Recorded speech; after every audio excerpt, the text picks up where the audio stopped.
Kitab Keluaran.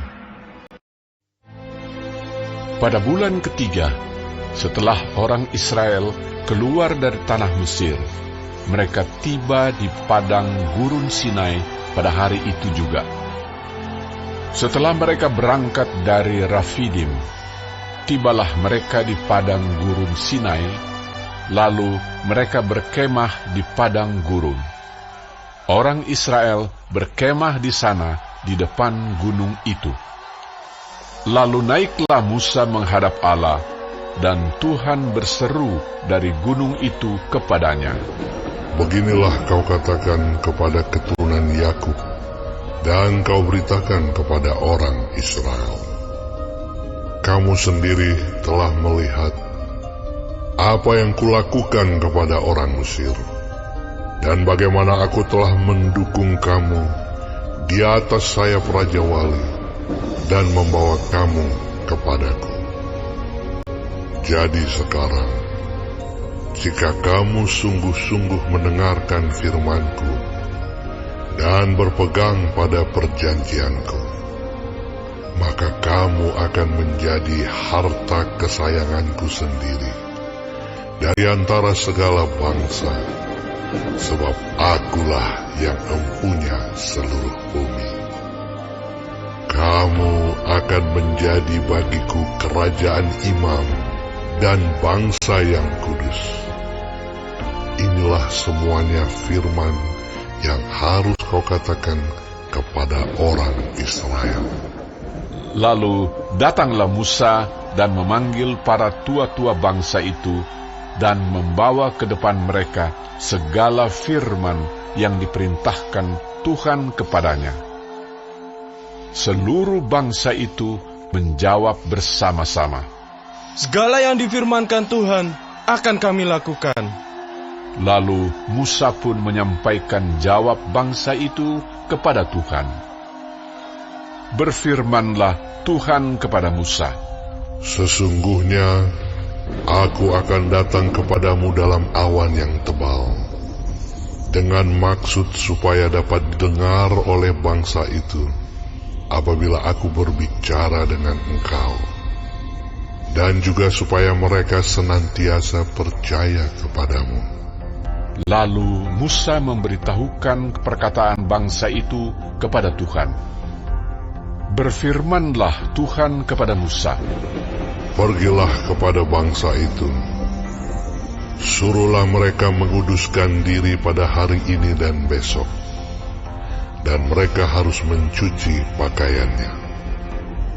Menjelang hari ketiga, mereka harus bersiap, sebab pada hari ketiga, Tuhan akan turun di depan mata seluruh bangsa itu di Gunung Sinai. Sebab itu haruslah engkau memasang batas bagi bangsa itu berkeliling sambil berkata, 'Jagalah baik-baik. Jangan kamu mendaki gunung itu atau kena kepada kakinya. Sebab siapapun yang kena kepada gunung itu, pastilah ia dihukum mati. Tangan seorang pun tidak boleh merabanya. Sebab pastilah ia dilempari dengan batu atau dipanahi sampai mati. Baik binatang, baik manusia, ia tidak akan dibiarkan hidup. Hanya apabila sangkakala berbunyi panjang, barulah mereka boleh mendaki gunung itu." Lalu turunlah Musa dari gunung mendapatkan bangsa itu. Disuruhnyalah bangsa itu menguduskan diri, dan mereka pun mencuci pakaiannya.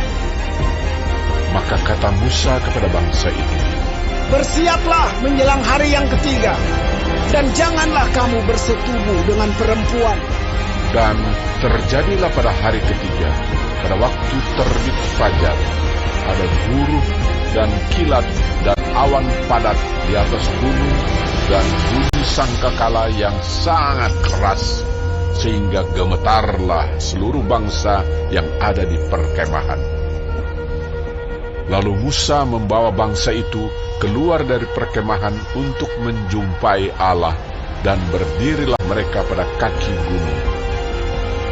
Gunung Sinai ditutupi seluruhnya dengan asap, karena Tuhan turun ke atasnya dalam api. Asapnya membubung seperti asap dari dapur, dan seluruh gunung itu gemetar sangat. Bunyi sangkakala kian lama, kian keras. Berbicaralah Musa, lalu Allah menjawabnya dalam guruh. Lalu turunlah Tuhan ke atas gunung Sinai, ke atas puncak gunung itu. Maka Tuhan memanggil Musa ke puncak gunung itu, dan naiklah Musa ke atas. Kemudian Tuhan berfirman kepada Musa, "Turunlah, peringatkanlah kepada bangsa itu, supaya mereka jangan menembus mendapatkan Tuhan hendak melihat-lihat. Sebab tentulah banyak dari mereka akan binasa. Juga para imam yang datang mendekat kepada Tuhan haruslah menguduskan dirinya, supaya Tuhan jangan melanda mereka." Lalu berkatalah Musa kepada Tuhan, Tidak akan mungkin bangsa itu mendaki gunung Sinai ini, sebab Engkau sendiri telah memperingatkan kepada kami. Demikian, pasanglah batas sekeliling gunung itu, dan nyatakanlah itu kudus. Lalu Tuhan berfirman kepadanya, "Pergilah, turunlah, kemudian naiklah pula, engkau beserta Harun. Tetapi para imam dan rakyat tidak boleh menembus untuk mendaki menghadap Tuhan, supaya mereka jangan dilandanya." Lalu turunlah Musa mendapatkan bangsa itu, dan menyatakan hal itu kepada mereka.